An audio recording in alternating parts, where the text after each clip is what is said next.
Assalamualaikum warahmatullahi wabarakatuh. Puji syukur atas kehadiran Allah Subhanahu wa Ta'ala, serta sholawat dan salam kepada baginda Rasulullah SAW. Saya Reni Wahyuni dengan NPM 1905160665 dan Permata Akhir Putri Daulay dengan NPM 1905160692. Pada kesempatan kali ini, kelompok 7 akan menjelaskan mengenai audit rekrutmen KPP Pratama Binjai. Sebelum disebut Kantor Pelayanan Pajak atau KPP, kantor ini bernama Kantor Inspeksi Pajak atau KIP. Pada bulan Juni 1976, Kantor Inspeksi Pajak diubah menjadi Kantor Pelayanan Pajak yang saat itu dibagi menjadi dua, yaitu KPP Medan Utara dan KPP Medan Selatan. Kantor Pelayanan Pajak Medan Utara didirikan pada tanggal 1 April 1994 berdasarkan Keputusan Menteri Keuangan Nomor 758 KMK 01/1993 pada tanggal 3 Agustus 1993.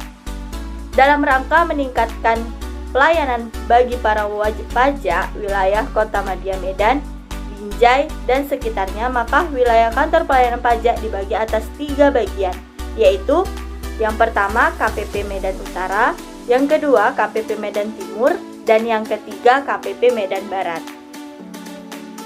Berdasarkan hasil yang telah kami audit dalam perekrutmen pada kantor pelayanan pajak Pratama Binjai, dalam kondisi yang pertama, tidak adanya penggunaan dana selama masa perekrutan.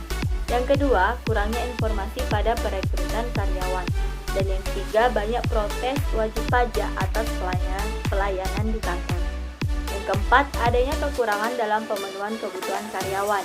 Dan yang kelima, para karyawan terjun langsung pada masa training kerja.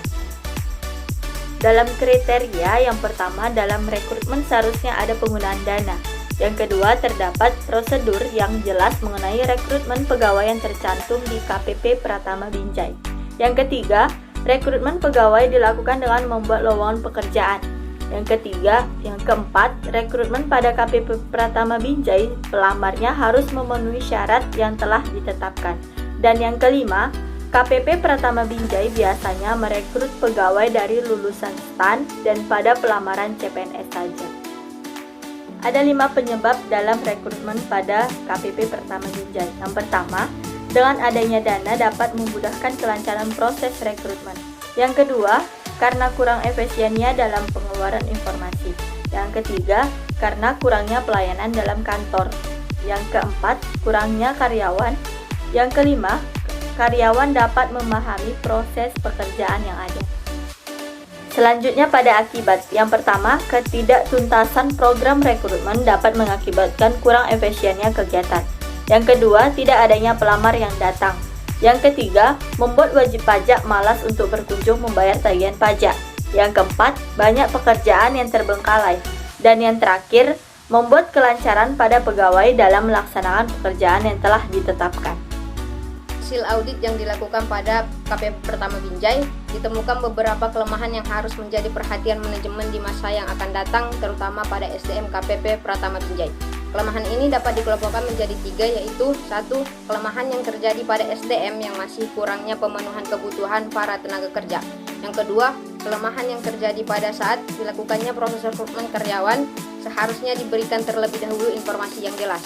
Ketiga, kelemahan yang terjadi karena kurangnya pelayanan pada KPP Pratama Binjai dengan wajib pajak.